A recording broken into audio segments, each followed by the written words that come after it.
मैरवा थाना क्षेत्र के भोपतपुरा गांव में आपसी विवाद में हुए मारपीट में एक युवक गंभीर रूप से घायल हो गया।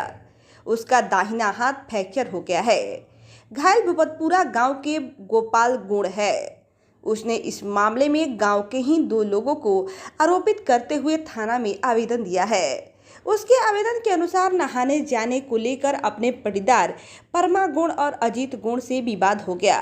उसी दौरान मुझे दोनों लोग हॉकी और चाकू से जानलेवा हमला कर दिए, जिससे बुरी तरह घायल हो गए। रेफरल अस्पताल में इलाज के बाद चिकित्सकों ने सिवान सदर अस्पताल रेफर कर दिया। तो आप सभी को हम एक बार फिर से बताते चले कि मैरवा थाना क्षेत्र के भोपतपुरा गांव में आपसी विवाद में हुए मारपीट में एक युवक गंभीर रूप से घायल हो गया। उसका दाहिना हाथ फ्रैक्चर हो गया है।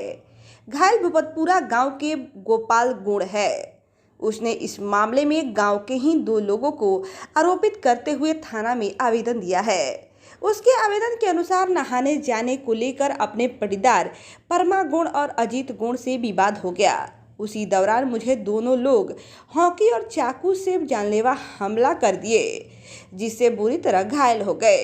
रेफरल अस्पताल में इलाज के बाद चिकित्सकों ने सिवान सदर अस्पताल रेफर कर दिया।